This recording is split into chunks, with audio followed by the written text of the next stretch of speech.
Today's episode of Back to the Roots podcast is brought to you by Albert Lee Seed. Here at Back to the Roots, it is our goal to create connections with organic farmers across the country. Now we'd like to connect you with a leading provider of organic and non-GMO farm seed in Albert Lee Seed. Cover crops, forages, small grains, corn, and soybeans. Albert Lee Seed is helping organic and transitioning farmers diversify their crop rotations and create healthy herds, healthy soil, and healthy humans. Whether you're looking for organic oats for cover cropping, highly digestible alfalfa, or a 105-day non-GMO corn hybrid, Albert Lee has got you covered. In fact, they were the first farm seed company in the industry to offer guaranteed levels of non-GMO purity in their Viking corn and soybean line. Check out their website at www.alseed.com to see their farm seed lineup or to request a catalog. And thank you to Albert Lee Seed.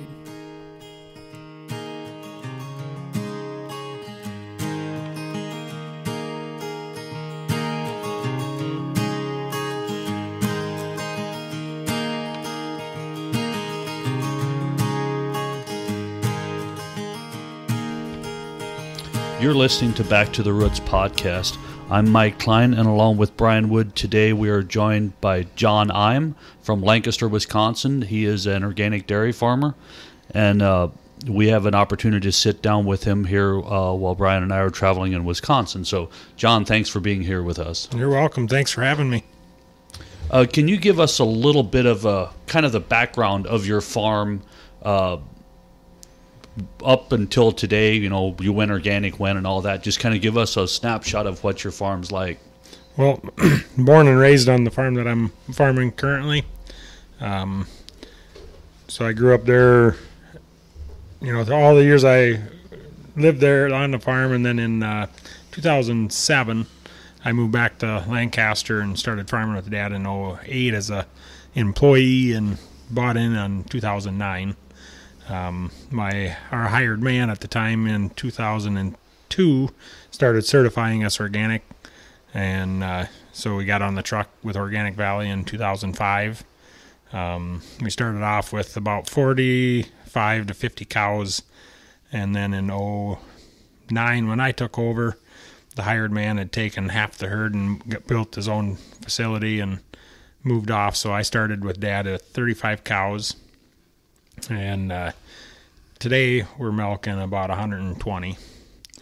Okay. We haven't bought any replacements. We've pretty much grazed everything, or raised everything from the 35 cows that we started with. We were running about 250 acres, and today we're running right around 900. Oh, wow. You raise all your own feed? Yes. Nice. Yeah, we raise all our own feed. We also have 3,500 laying hens, so that helps produce that too. The last 2 years since we've been up to that 900, we do sell quite a bit of feed now. So you raise the grain for the laying hens as well? Yes, we raise everything for the laying hens and the dairy except for beans. The last 2 to 3 years, we've ventured into that avenue. It's a slow process to get to know what you're doing with beans. It's a little bit different than corn. Mm-hmm. So the transitioning to organic, you said the hired man kind of led the way on that.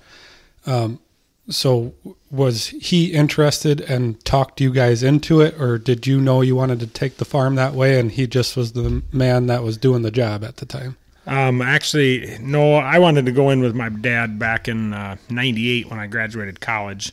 I asked him if I could come in at that time, and he was conventional. And, well, I should say he was as conventional as an organic guy can be. We did everything that I do today except for he sprayed a little bit here and there. But when I was at home growing up, we never sprayed anything. We did all the cultivating and field practice that we do today, but back then nobody knew what organic was. Mm-hmm. And so that's just the way we knew how to do it. When us kids started leaving is when he started spraying for the first time. If he knew then what he knows now, we could have been certified back in 1975. So we knew we kind of wanted to do it. When I came back in 98, Dad said there's just not enough money for the two of us. Why don't you go out and get a job? And the organic thing had come up at that time. And he said, well, maybe I'll just transition myself. And then once we get into the market and there's a little more money in hand, then maybe you can come in. And he tried it. Oh, I'm not even sure what the year was. Right around 99, I would say 2000. He tried doing it on his own and got about 6 months into it and said, I can't do it by myself. And I think it was around 2001 when the hired man come. He was a neighbor kid that come up and was helping Dad out. And Dad kind of suggested, well, maybe we should get certified. And he was all on board, the hired man was, and got looking into what he needed to do and what certifiers they wanted to go with. And Dad kind of let him take the reins and run with it, and he did a really good job of it. And then he farmed on percentage with Dad up until I moved back in 07. And we really didn't want him to leave, but he, I think, just kind of wanted to, I don't know if he thought I was overshadowing him or what, but I had no intentions of going back to the farm when I moved back in 07. And I basically wanted to be there to just help when they needed help. I liked where I was working at the time and didn't really have any idea that I wanted to come in, maybe eventually, but work in with the three of them, with my dad, the hired man, and I. But when I moved back, he found an opportunity to buy a place that I think was already certified. So he moved right into the transition and just took our cows with him, and then so I took over in 09. But the hired man ended up getting cancer a few years later, and so he ran his farm for a couple of years, and he's since passed away. But he's the one that I credit to certifying and doing all the hard work. Mm-hmm. Mm-hmm. So he did all the hard and dirty work, and then you just swooped in and took over. Sure. I did the dirty work prior to the certification, but yeah, that's how it kind of all went down. And if it wouldn't have been for him, I don't know if there would have ever been enough money there for Dad to do it by himself. Mm-hmm. How many acres would your dad have owned at that time? Well, not much more than we rent most of what we run now. So there's two farms. They're both 180 acres, and then he just purchased 27 acres a couple of years ago. Mm-hmm. And so that's the only land that we own, and then we rent the remainder. And your brother and his family is involved with the chickens? Yes. So I got a brother, Joe, and his wife that are also involved in the chickens. And so that had come about in 07 is when we started the chickens. And it was just another source of income. Organic Valley was looking for eggs. And so we thought, this would be a good opportunity. We had an old stockyards that was sitting empty that we owned. So we looked into what it would take to renovate it. And we started renovating it and put chickens into it in 07. And at that time, it was my mom, the hired guy, and my brother Joe. And they got it up and going. And I wanted to be a part of it. And it was supposed to be my brother Joe and I and my mom.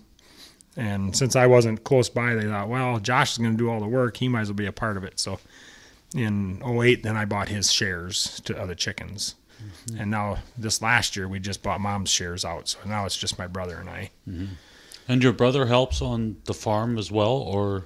No, he used to do quite a bit of work. And we were actually building the herd up to bring him in 2 years ago. And so as of last year is when we kind of made the decision to stay our separate ways. And so actually we are just under 900 now because he had a 50-acre farm that we rented from, and he's actually running that for the first time this year. Okay. So 120 cows, 900 acres, 3,500 laying hens, and just you, but your brother's involved with the chickens. How many employees are you needing to make sure that all goes? So my mom and my dad and I are the main. So your dad's still involved? Yes, yeah. He's very involved. He's got about three main things that he does. He drives tractor, and drives a skid loader. No, he mixes my TMR. He hauls all my manure, and then he'll cut hay. Or when we're in the fields, whatever I need him to do is what he does. Management wise, I do all the managing and decision making, and then we also have 2 part-time hired men. Sure. And then my 6 kids help. Okay. Yeah. How old are your kids? The oldest is 16, 15, 12, We're testing you. 10, But 7, and 3. so you've got a lot of help already, and a lot more on the way. Right, and that's the part I think we look forward to. The 2 oldest once they're not involved in sports, they're very helpful on the farm. Everybody has their jobs every morning and night. The 2 older one gets up every morning, and then all of them help at night. So that makes a big difference. Now, do you have hired help to help with the milking, or do you do all the milking? I'm involved every milking, but I also have a hired person with me every milking. Okay. So we always have 2 that milk. I'm hoping to get that back down to 1 like it's supposed to be, but we're not very efficient. No. What kind of facility are you milking in? We milk in a Swing 10 Dairy Master. It's a very good facility, and I've had bad habits that I couldn't break from my left stanchion barn. And it followed me to the parlor, and it's getting worse. I don't have to bend down so much anymore, and so I can stand there a lot longer and work on her. To squeeze every last drop out of her. So the automatic takeoff is not being used. On some of them they are. The heifers I do a pretty good job, but all the old cows, no. That's the first thing I would do, is make sure those automatic takeoffs are working. Well, and that was part of the problem. We bought used ones to start with so that we could afford to put them in, and we've been trying to fix them and keep them all up to par, but they're breaking faster than I can afford to fix them, so that's kind of why we got away from the automatic takeoffs. Yeah. What about grazing? Was your dad grazing before he went organic, or was that a new thing, and where are you at now? Well, it depends on what you define grazing. He let his cows out to pasture, yes. We didn't know what rotational grazing was back then. He had about, I'd say 30, 35 acres that he grazed. I mean, they went out to them same acres every day. Now we're grazing about, I'm going to have to do math, about 85 to 90 acres of just dairy cattle, or the milking herd. And we rotate, I think there's 20 paddocks, so about every 3 days we move them to a different paddock. Okay. Yeah. And do you have a break wire in those paddocks, or are those, you leave them in there for 3 days? One chunk? No, we I don't know how you call it. Get them the first quarter, the first day. Like a break wire. Yep. And then the second day we just move them as, if the first day they didn't have enough, we'll move it a little bit further the next day until it's gone, and then we go to a new one. Give that we try to do a 3-week rotation from the time we get on them the first time till the time we get back to them the second time. Weather all depends too. Yeah. We got, there's a pasture with 58 acres and another 28 that we try to save them for the wet times of the year because they're permanent pasture. They can withstand the cattle traffic a lot more often. The rest of it's fields that we turn into paddocks. Okay. So this isn't hay fields that you would make any hay off of? We got about, 25 to 30 acres of fields that normally we would put rotation corn, hay, small grains. So you would renovate once the pasture isn't quite up to snuff anymore. You would renovate it with corn or something and then go back into pasture? That's what we try to do. So we got 3 locations that we try to pick every year to renovate. Well, not every year, but every 4 years. So we'll turn that into we try to keep it in rotation. So when it needs to be corn, if it's the rest of it's still pretty good, we'll put, instead of putting corn, we'll put sedan grass to kind of mimic corn crop so that it does stay in rotation. But there are times where if it's all looking bad, we'll tear it all up, put it to corn for a year, and have to find another spot to graze. Because you have enough land that you've got plenty of land to graze. Right. Yep, and it's all right around the dairy. I mean, the furthest paddock that we have, it might go a half mile, 3/4 of a mile away. But to get to the first beginning of it, it's not that far. But it's a lot of woods, and so if they would ever travel to the very back, it would be that far. But And you have Holsteins? yes, we got one or two jerseys in there and a couple Mount Belliards, but that's about it. So you've got a couple of leaders in there with the jerseys. If that's what you call a leader. What kind of production are you getting? We average probably around 45 pounds a cow. At the end of the year, it doesn't look near that good when you start dividing it all out. But on DHIA, that's what we about average. So you're at 14 to 15,000 pounds? Yep. We've been up as high as to 16 to 17, but the last few years has really dropped my average. Mm-hmm. What's been going on? Feed quality or? Feed quality and not enough time to manage my dairy. Mm-hmm. Too many acres to run. Yep. But does that, with dairy being suppressed a little bit right now, but the grain side isn't. So have you been focusing a little bit more on what's making money now? Or is it?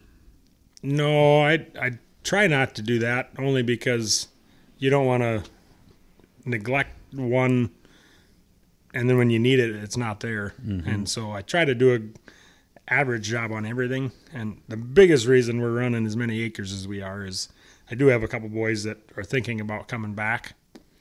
And there's 95 acres that just come available last year. That's only 3-4 miles down the road. I really can't give that up. Being that close and organic already, I couldn't. Oh, it was organic already? It wasn't certified, but they had always put organic seed on it, and they had never sprayed. Oh, wow. Mm-hmm. And so, yeah, it walked right into my rotation. So when they come, and they approached me to rent it, so I couldn't say no. Because that kind of acres just don't come up next door. I got a 1,000 cow dairy that's between my farm and that farm, and if I don't take it, they will. Mm-hmm. And so I just had to. We'll figure out how we're going to get it all done later. But if you've got the help coming and you've got the equipment to run it, and that comes available, I can see where it would be really, really hard to say no to it. It is, and probably the next 2 years will probably be the most challenging. But if we can get through them 2 years and my boys do come back, it'll start getting fun. Mm-hmm. Especially if our milk price stays where it's at, or better. Mm-hmm. Or better, yeah. All goes back to higher pay price on the milk, doesn't it? It sure seems to get that direction. But your brother is involved in the chickens. But do you have other siblings who are not at all involved in farming? Yeah, so I'm from a family of 7, and so my brother and I are the only 2 that are in the area. Okay. So he just lives about 3/4 of a mile down the road. He works for Scenic Rivers Energy Co-op. He's a linesman there, and then his wife stays at home. And she collects all our eggs for us. We hire her to do that, and then Joe helps collect them and just kind of watch over the facilities. And then I feed all the chickens every week, and then anything that's broken down, then I usually fix. And so that's kind of how we run the chickens. Once a year when we get the new birds, we do, it's kind of all guns blazing when we go in and clean it all out and disinfect it and get ready for the new flock. We do that in about 2 weeks. And it gives you some really high quality manure. Yes, and that's something that we're going to have to figure out how we're going to do this year, because now that he's running his own farm, he's thinking he's going to want some of that manure where I used to get it all the time. I see. Brothers are going to be fighting over manure. So we'll have to figure out a way to make it equal. equal or fair, however you want to put it. Do you have other layer houses or chicken houses in the area that you can have access to chicken litter? There are, but I haven't looked into it. I just call my local fertilizer guy, and he gets it. Oh, okay. And it usually comes from about 4 or 5 hours away. Mm-hmm. What is that? Do they just bring it and dump it? Or do they spread it? No, I have to spread it, but you can get it raw or you can get it pelletized. Oh, okay. And we usually get it pelletized. It's just a little easier to handle. How much is that a ton? 160, 170. And what are you putting on per ton or per acre? Well, I used to use it as a corn starter, and I'd always put on 250. Try to get 300 is about as heavy as I can go. I can't go any faster with my corn planter fertilizer boxes, but when we spread it on the fields, we try to go about 300 to 400 pounds the acre. Mm-hmm. That's low. Most guys are putting on a couple tons to the acre, aren't they? But not the pelletized. I suppose, yeah. The pelletized is running is richer than yes. So when you're talking tons, when it's unprocessed, it's heavier. Mm-hmm. And so you're looking at probably, if they're putting a ton of the acre on, probably about 1,000 pounds, which we also add other fertilizers. That's just kind of a top dress. Mm-hmm. What I like to do is plant my corn, and when it's just before the second pass, I run through with a couple 100 pounds of nitrogen again, just to help boost it that last half. Sure. Yep. Because we get chicken litter at home, but it varies between layer barns without bedding in it, or the broiler barns have bedding in it. So it's anywhere from $25 to $35 a ton spread. Yeah, that cheap? I put 4 ton, a little over 4 ton an acre, on a new seeding that I put out because it was Roundup Ready corn and beans since '94, and nothing grew. I went with the guy on the combine, and he ran 70 bushel corn, and so I put sorghum sedan out and basically got nothing. So I disked that in, put 4 ton of chicken litter on it, and a new seeding. A field is like a new field. It's unbelievable what that chicken litter did. I know between chicken litter and if you can find compost, mm-hmm. those are the two fertilizers that it don't really matter what it costs a ton, it's worth it. Mm-hmm. But how much can I ship that $25 ton of manure? How much would it cost? But like the layer manure that is the closest, that's $28 a ton, I think. With spreading it, be like $30 a ton. But that stuff is really wet. Mm-hmm. So you're not, the bang for the buck, it's too wet, it's too heavy. And with the scrapers in the chicken barns, it doesn't dry out. It's just slop. So have you ever looked into pelletized chicken manure and what you can get that for? Oh, that was like $180 a ton because you've got to get it out of the Midwest. So freight's what's killing us there. But there's so much. Well, there's broiler barns like crazy in the area, and more layer barns. So you have a lot of access to the manure, and there's multiple guys that have like the lime spreader trucks that'll come and like Scott Myers has a bunch of houses. So what they do is they clean it out, and you buy X amount of ton, and they bring it and spread it just like the lime spreader, So they'll put it on your fields. It's great, and because most of these guys are Amish farmers, so they can't pull a big spreader, Sure. So it works. Like Ron Milner did that for a long time. Sure. That he did custom litter spreading. See, we don't have any layer barns close enough where that would be effective for us. I mean, we have to get it in by the semi-load. Because I think, we did just get about 8 layers, 8 laying operations in the lot. Well, probably within 20 minutes. But to haul that with a spreader would be pretty inefficient. Because I think he runs, 12 ton on a load. 10 or 12 ton on a load. Yeah, and see, when we get it in, we get about 25 tons. So Yeah, but I don't even know where, like, the new ones that come in, I've never been in contact with them where they even go with their manure, because they got to take it somewhere. I know a couple of them are farmers, so I imagine they use most of it themselves. But I tell you what, it's amazing what chicken litter can do to raise a crop, especially on depleted soils. Now, I think sometimes when they go year after year after year of chicken litter, detrimental. But the amount of sulfur that is in the layer manure, when Doug Billman ran a sample on, he couldn't believe it, because since they shut down the coal-fired, they use sulfur to clean the chimneys, so we were never low in sulfur. Now our soils are low in sulfur, and that layer manure has sulfur in it like crazy. So it's really cool. Well, and that would help tremendous. Yeah, that stuff is because buying sulfur. Yeah, buying sulfur is expensive if you don't get it through the manure. Yeah, so there's a lot. I think there's probably over application of chicken litter on organic farms. Is that possible? Mm-hmm. Yeah. What gets out of balance when you start doing that? pH and calcium were the two that were. The calcium is low. I'm trying to remember. I know we had the agronomist go through all that. It was pH, and well, I can see where the pH would get out of balance, but if your pH is out of balance, you can just throw a lime on. But if you're high in calcium and pH, then you got a problem. Mm-hmm. Mm-hmm. I can't remember, because a lot of the dairy farms have to watch they're too high in potassium. Right. And then the chicken litter.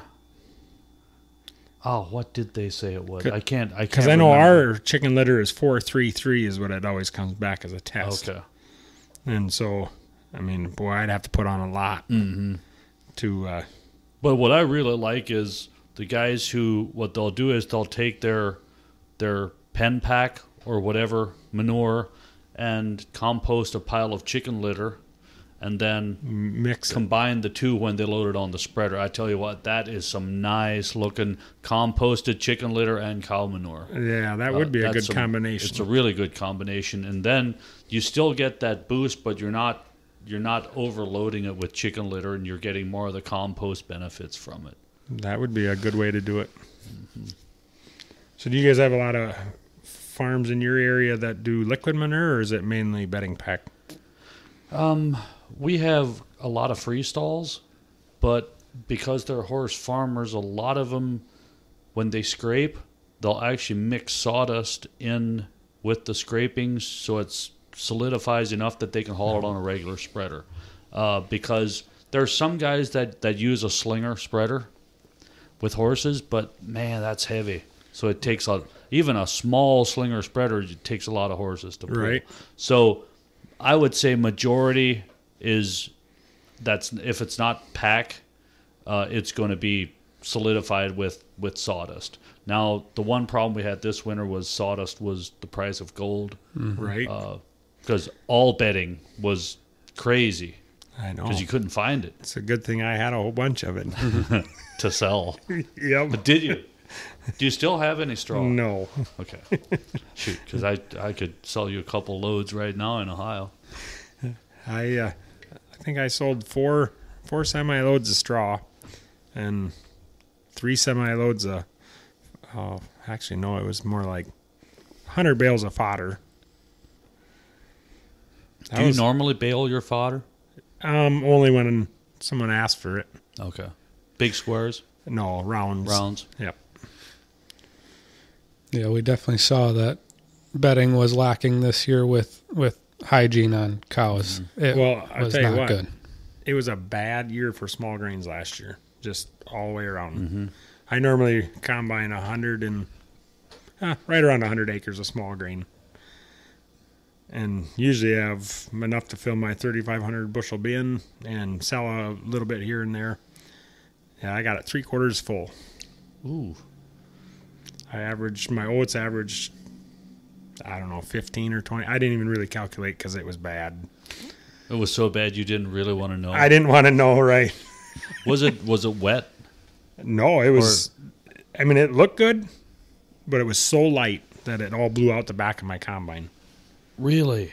Yeah, we were gonna adjust and try saving because I mean it looked ugly in the back, and I usually have it tightened up pretty good to where I think I'm doing a good job. Nothing's going out the back. Now later on when it regrows, I see otherwise, but this year was way worse than I've ever seen it.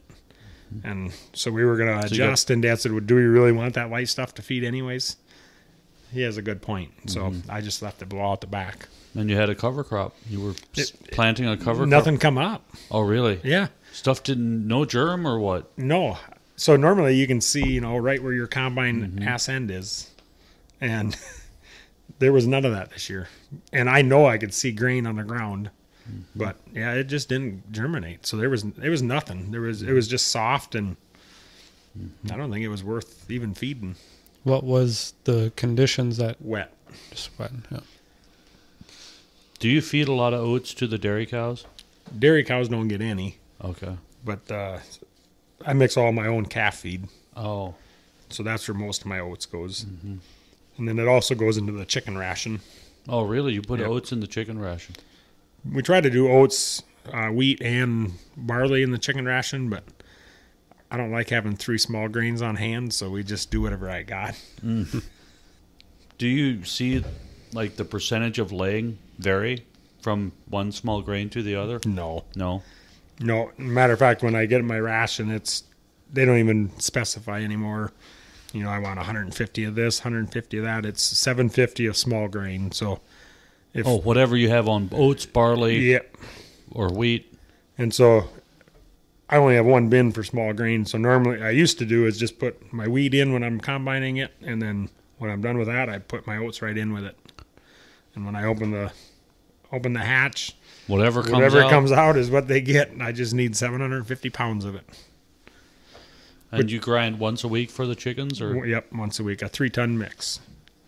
So what is on? You were talking a little bit about on renovating pasture acres. What would be your rotation for acres that aren't in the grazing rotation? So my crop rotation. So we do 2 years of alfalfa, and then we tear it up and put corner beans, and then after that's done, we go right back into small grain, and then 2 years of alfalfa again. So it's a pretty tight rotation, and there are some fields that we got that are really steep and rocky. We'll go as long as the alfalfa will stand up. I got one field, one farm that's got quite a few fields that are that meet that category. And we're going on our 7th year of alfalfa this year, and still running about 3.5 to 4 tons the acre. Okay. So Now, is that pretty much straight alfalfa, or do you have a grass mix in there too? I put about 5 to 10 pounds of grass in with 15 pounds of alfalfa. So it's the older it gets, the more grass that comes through. But I don't plant a lot of grass. I know a lot of it just comes voluntarily. But yeah, like last year, how was it? 2 years ago, we had our corn averaged about 194 across the board, and last year was only 130. Oh, really? Because of a wet year? Wet year, yep. There was way more moisture than what it needed. Most years it's the other way around. You're lacking moisture, but I've never been in a year that was had so much moisture that it hurt your yields. Yeah. Well, we still have corn in Ohio that never got combined. No, I believe that. There's stuff here too. Bottom ground and great for deer. You're right. So I just passed one last week, and the John Deere combine was out in the middle, buried up to the belly pan, just sunk it. So he went down through the middle of the field where he thought it was dry, and he hit a wet spot, and that sucker's sitting there. Like I'm not sure it's even worth trying to run through that stuff anymore. I mean, the deer just destroyed it. Oh yeah. So I think last year, more combines got pulled out in 1 year than they have in the last 20.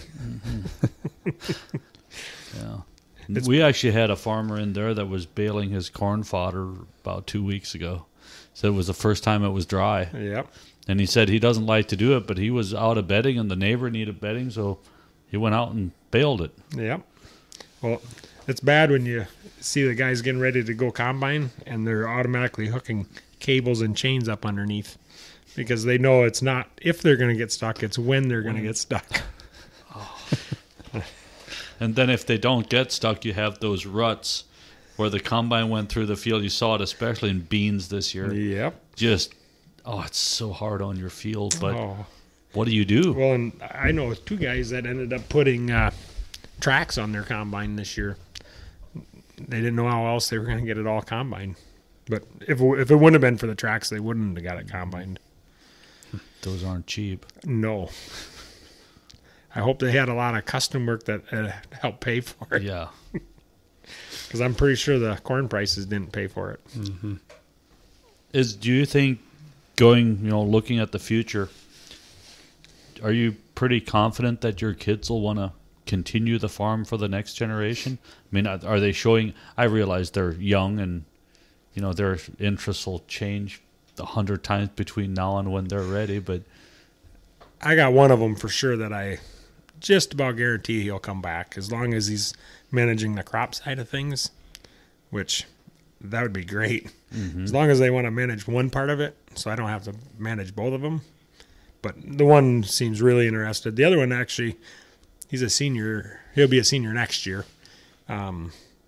Just started showing some interest in the animal side of things that I've never seen before. Mm. So I don't know. And he wants to go to school for ag, so okay, there might be a possibility with 2, but I'm just hoping for 1. My youngest is a boy, so I got a long ways to. So you got 3 boys and 3 girls? Yep.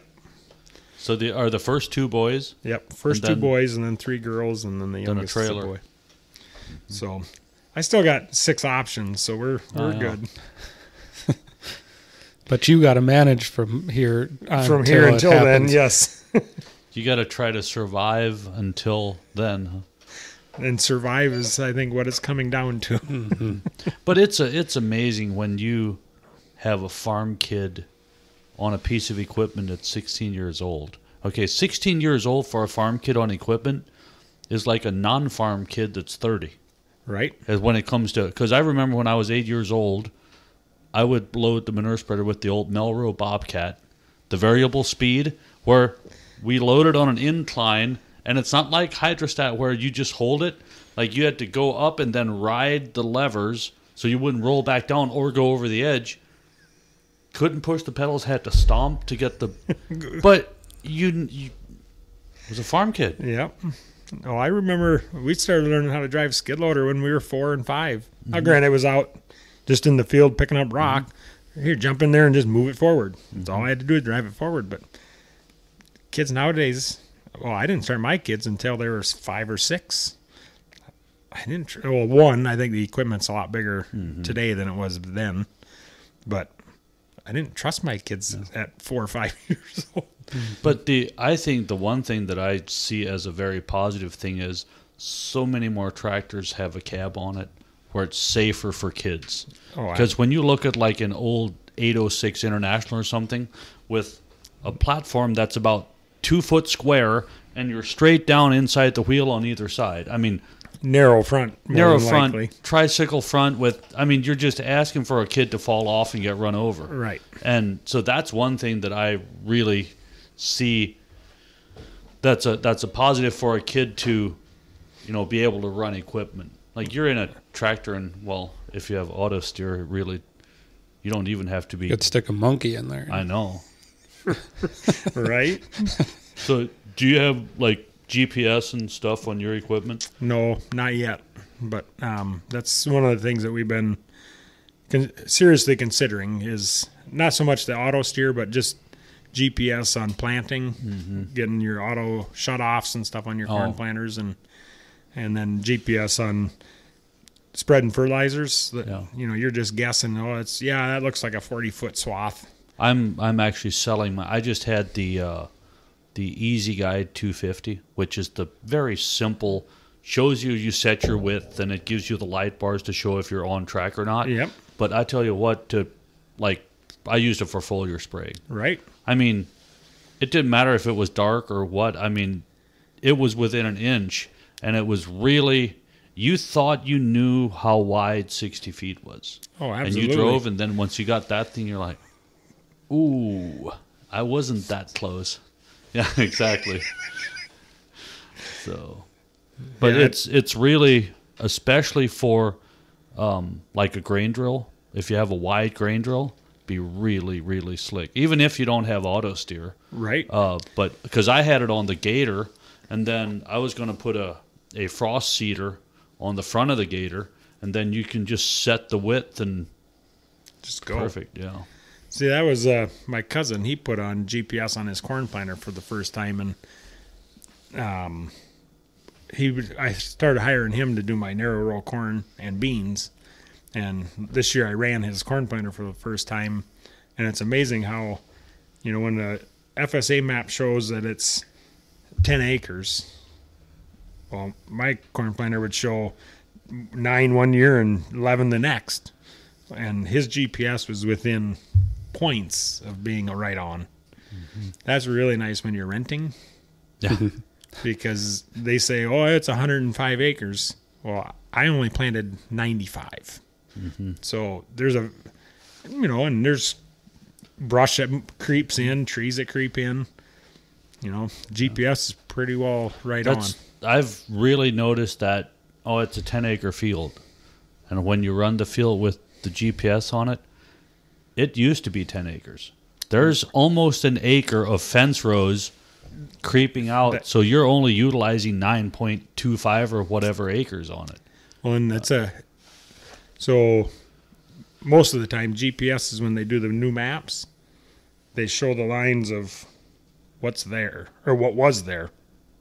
Yeah, there's new lines, but they're kind of based off of what has always been. But now you can see where the tree line is versus where the line is. Mm-hmm. And how many times my renters say, well, it's 90 acres. Yeah, but see this here? That line's there, and you can see that the tree line's into it. No, that's not a full 90 acres anymore. Mm-hmm. Well, even if you get 10 acres saved, from figuring that out, if you're in pretty heavy dairy country, so $150 an acre? 175 is on the low end. So let's just say 10 acres, $2,000 saved right there. You just paid for, well, you probably didn't pay for GPS quite yet, but you're getting close. Oh, entry level. In a couple of years, you would. Yeah. Yeah, but that's only 10 acres. I assume you're running into that on every farm you're renting. I mean, we all know that a farmer or anybody, a landowner, thinks they got a certain amount, but like you said, over the years, things change. Yeah, and luckily, my renters are pretty good, but if I would actually go off of FSA versus actual, it would be almost $2,000 a year. And there's actually a really cool app on your phone that you can get. I used to have it on my phone before I got the GPS, and I just hit my start button and run around exactly on the perimeter of the field where you would start, and you come back, you close the loop, and it'll give you the exact acreage. Really? And it was a free app, but my brother-in-law said that field, he thinks it's right at 11 or maybe like 11 and a quarter. And I'm like, yeah, right, the trees are further out. Well, I ran the boundary and it was 11.27. Like, he was spot on because it used to be considered a 12-acre field. I didn't realize that. But the fence rows had crept in, and the reason he came up with that was he was using the grain drill that's pretty accurate, and the amount of seed he had left over, he thought it was about, 3/4 of an acre left, and he was spot on, which usually people use the acreage that it was originally stated. Right. Mm-hmm. Absolutely. You don't understand that, well, if all of a sudden you're going 8 feet around a 100-acre field, 8 feet in all the way around, that's a lot of acreage. Absolutely. No, most of my the people I rent from, they understand that, okay, the lines are a little different, and so we just agree on an acreage. Like I got one that's a 20-acre parcel. He put a road down the middle so they could build a house, blah, blah, blah, blah. And I was only paying him 17 acres. Well, we got new maps now, and 19 is what we agreed on. It shows 20 even with the house and the road taken out of it. But he said, I'm happy with 19. If you are, that's... So certain ones aren't quite that nice. Yeah. But with going back to the planter with the GPS, it's crazy how those units will shut off when, the field's round and you're putting the little short rows in it. And the second that unit comes up, it'll shut off the units so it stagger perfectly instead of the rows. I mean, when it's coming up, you go past a field like that and you're like, that is crazy. It's spaced perfectly. And the amount of seed that is saved, people don't realize how many bags of seed you save by having shutoffs. Mm-hmm. It's unbelievable. But that's not a cheap add-on. No, but my cousin, within 8 years, and all he does is 150, 200 acres a year. But he figures in 8 years that just the seed alone and fertilizer, it'll pay for itself. And that's if he does no custom. Now, he has been doing some custom since he's had this option. But he can plan at night, which he never used to. And you can get so much more done in a day when you don't have to see where you're going. Mm-hmm. And you can put the brightest light bars you want.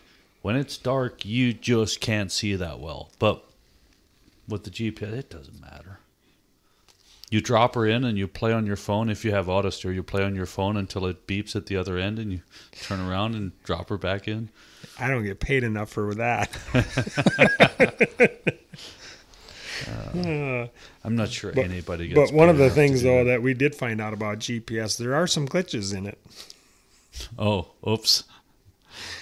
When you have power lines overhead, it can jump GPS or towers.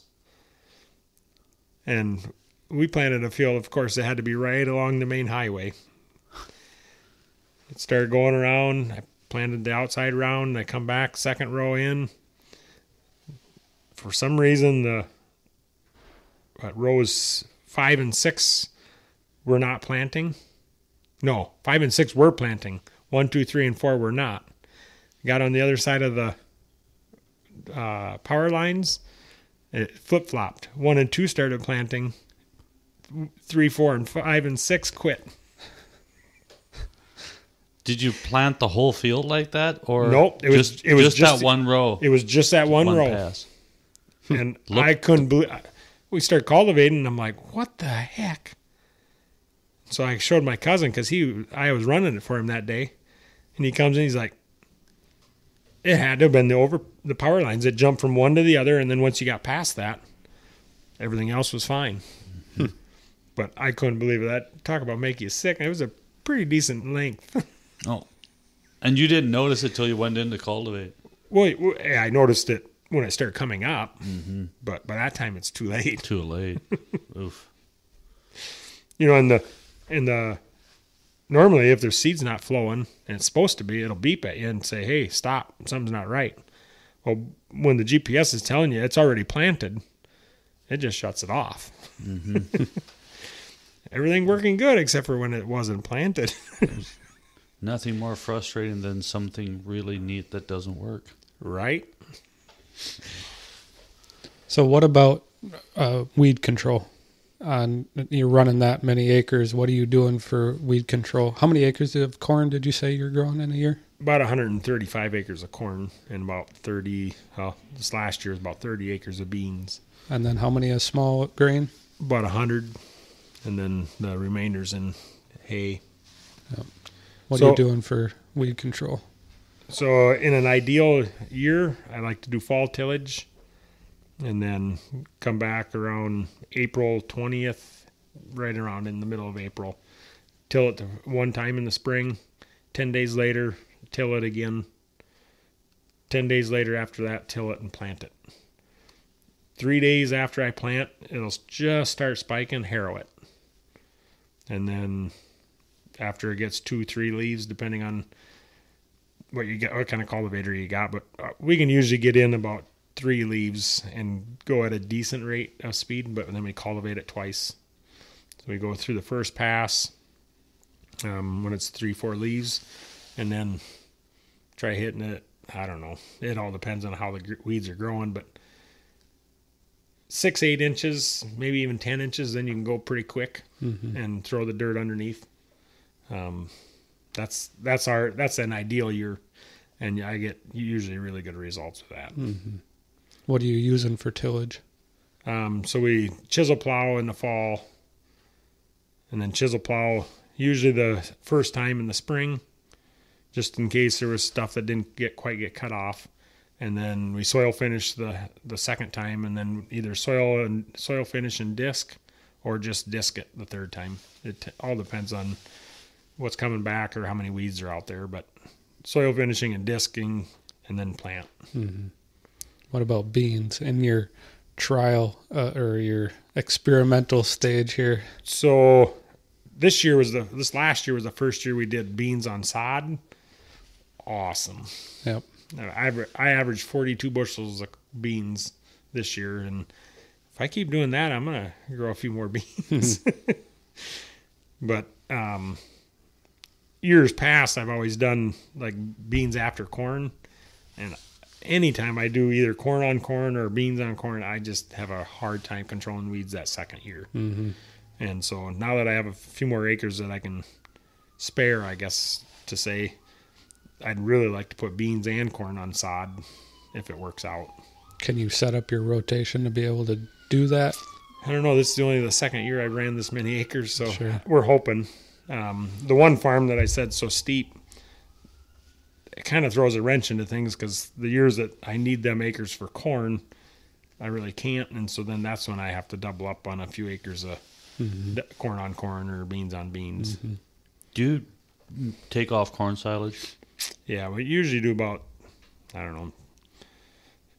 18 to 30 acres of corn silage. And then do you go in with a cover crop and come yeah. back with corn again? No, that helps, but usually anytime, even if you get a good cover crop, corn on corn just doesn't work. Okay. I mean, you get decent yields, but your weed control stinks. And so normally everything that I chop off gets a cover crop, either wheat or rye. And then I've planted as late as 1st of November after combining. Just go in with a disc and then go right behind it with a drill. And it'll come up a little bit, but then we usually till it in and either plant oats to it or a wheat or barley or something. But I always try getting, even if it's late, all it's got to do is germinate. And if I can get it 2-3 inches when I go to till in the spring, that's free fertilizer that I wouldn't have had otherwise. I don't know how cost effective it is. I haven't ran them numbers, but What did you do for weed control on the beans? it's about the same as what we do with corn. Same So thing. you didn't have to do an extra couple passes. I think I did do a third pass of cultivating this year. But harrowing was the first time. This is the first year I've actually did harrowing on the beans. Everybody told me, "Oh, you can't do that. You'll break them off. They'll die." We did it this year, and it worked. No, I don't know if it'll be that way every year, or if this was just a good year for it. But now, don't get me wrong. I did have some weeds in some of it, but I had my conventional neighbors that were impressed. That a 30-inch row? Yes. We did 38-inch rows the first few years. Too wide? Don't recommend it. Doesn't shade in enough? No. We had the second year we did it, I had a perfect stand of beans. I mean, they were thick. They were clean. I mean, I had no weeds. None. But they got to be bushy enough to where I couldn't cultivate again. I come back to combine. It was ugly. The weeds just come out, and they were in like between the rows. So I could have gotten it, but they didn't shade out. But it's amazing how beautiful a field can be. And then you go back 2 weeks later, and it's like, where'd all these weeds come from? Right. It's crazy if that thing isn't shaded in. But I did see something last year that I think if I do beans more, I'm gonna be trying. I'm hoping one of my neighbors buys it. But a lightning weeder. You ever seen them? That was what Scott Myers was talking about. Oh, that's Is right. it sends the electric shock? Yes. Yeah. Yep. So we had the fields of beans this year that didn't look so good had button weeds that were right in the row, and I couldn't get them. But they were 8 to 10 inches taller than the beans when I cultivated. And if I could have come in with a lightning weeder, my weed problem would have been gone. Does that actually kill the weed? Yes. Doesn't just burn off the tip? Nope. Because what did Scott say? There's a lot of safety features. Oh, Because yeah. If you get out of the seat, it turns off. There's it should, because it's like, what did they say, 70,000 volts or it's something like something that crazy. Yeah. going through the bars. So old Sparky. yeah, well, there's Jeez. you look it up on YouTube, it'll show you, and there is like lightning strikes literally going to the ground. The only thing that Scott Myers was saying that he was a little bit concerned about is if he went out when it was, he thought it was dry, but it was a little bit wet, and if somebody was standing on the edge of a field or something, could send that shock out. That. Yeah, But you would think they would have that figured out. They wouldn't be selling something that right. if somebody were Now, I wouldn't recommend someone standing.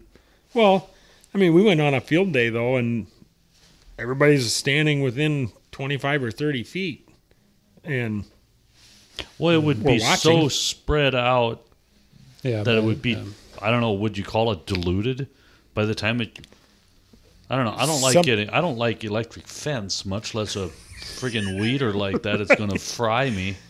But the only field that I've ever Keith Wilson's the one that had the field day, and they had hit the field like a week prior, and there were some of the horseweeds that were just starting to come back that they didn't quite get at all. But even if it took half of the horseweeds that were there off, I mean, your yields are going to double. Mm-hmm. Because where there's horseweeds, there is no production. Back to the harrowing the beans. Isn't it beans that the more aggressive you get with them, they'll actually come back harder? Yes, vigorate. Yep, it does. Yeah. But 'Cause I think there's more that's people- once they're out of the ground though, because I've heard that in the conventional side where, guys would say, well, we just hit it hard, and they turn brown. But they said, yeah, but they do, but they come back with a vengeance after that. Mm-hmm. I don't know if that's the same before they're out of the ground, because you got to get it before they're out of the ground, just before they're out of the ground, because if you break that little sprout off, you're 3 done. days you should be good, right? Usually, because the corn is between 3 and 4 days, and so I haven't actually counted the actual days before we harrowed last year. And what kind of harrow is it? Just a regular spike or a tooth? drag. Okay. Most people call them drags. We Okay. call them harrows, but they just got the teeth. Yeah, just the 4 or straight 6 inch. tooth. Yep. I think there's some people in Michigan that are starting to use rotary hose on beans to, I'm not even going to say it because I can't remember exactly when they were coming in with it. And it was the same idea that, you hit them hard, it don't looks terrible, look you don't back. look at it. Yeah. We used to rotary hoe the first or second year I came back, and I haven't used a rotary hoe since. Mm-hmm. But it was on corn, but it was the ugliest stand, and I think there was other variables that made it not just because I rotary hoed it, but after that, the only time I would use it now is if there's a crust and I needed to over. break it.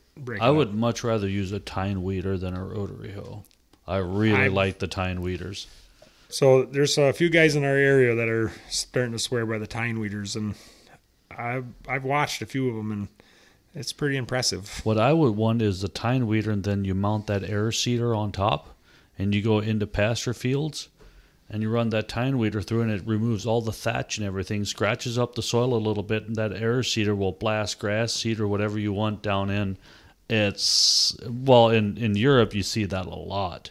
And in Scandinavia you do it, but they also $70 $100 makes you be able to buy a seeder like that. Well, I think Irvin Raymer down in Kentucky is trying to build a makeshift version of that kind of thing. Mm-hmm. See, I would like that just on the back of my cultivator. Mm-hmm. Mm-hmm. To where you could air seed instead of broadcasting it. Yep. But air seed it. Yeah. one of my hired guys, his dad farms in Minnesota, and they got that right on their turbo tiller. And he was telling me about that. I thought, dang, I could disc and plant all in the same pass. You know, how awesome that would be. That's in when we were in, I think that was Denmark. They had the tiller. They had plowed it with moldboard, plowed it. Then they had on the front of the Fendt tractor. They had, it wasn't a rototiller. It was like things that spun horizontal, but it looked like Power a tiller. harrow? Yeah, I'm not sure why. I've never seen one before, but it was the exact width of the seeder with the same little thingies in front of the seeder. So they drove over it and then worked the ground with the front mount, whatever it was, and then the ones behind it did it in the row where the tractor tracks were. And then the seeder was on the back of that. So it was plowed, and then one pass it was planted. Boy, Pretty that would slick. be nice. Pretty slick, but it was probably with the tractor and everything. I'm like, well, that's probably about a $450,000 rig there. Just for the tractor. Might be. Jeez. Well, it depends on how big, but yeah. It was not little. Those tractors don't get any cheaper. No. But you better be running some. You might get acreage. one for a quarter, I guess, $250,000 a Fendt. I'm looking for a farm for that price, not a tractor. It's like somebody was looking at a truck the other day and said, "Oh yeah, I found one. It's going to be like anywhere from 50 to 100,000." I said, "I bought a house for less than that." Wow. Well, John, I think about wraps it up. We've covered a lot of different avenues and really enjoyed the conversation. So thank me you so too. much for joining us. Thank you. Thanks a lot.